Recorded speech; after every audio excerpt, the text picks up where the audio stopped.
In this video, I'll show you how to highlight text in Notion. I'm using a sample page called Highlight Text just as an example, so you can clearly see what happens.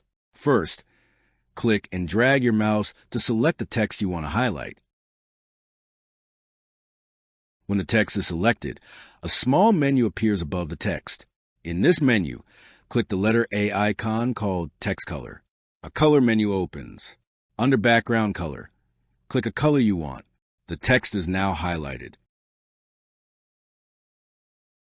To change the highlight color, highlight the text again.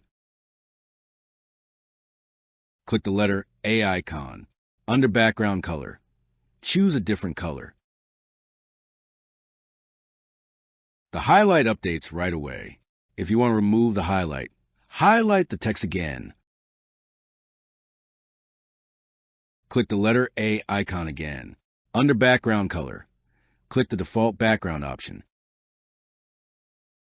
The highlight is removed.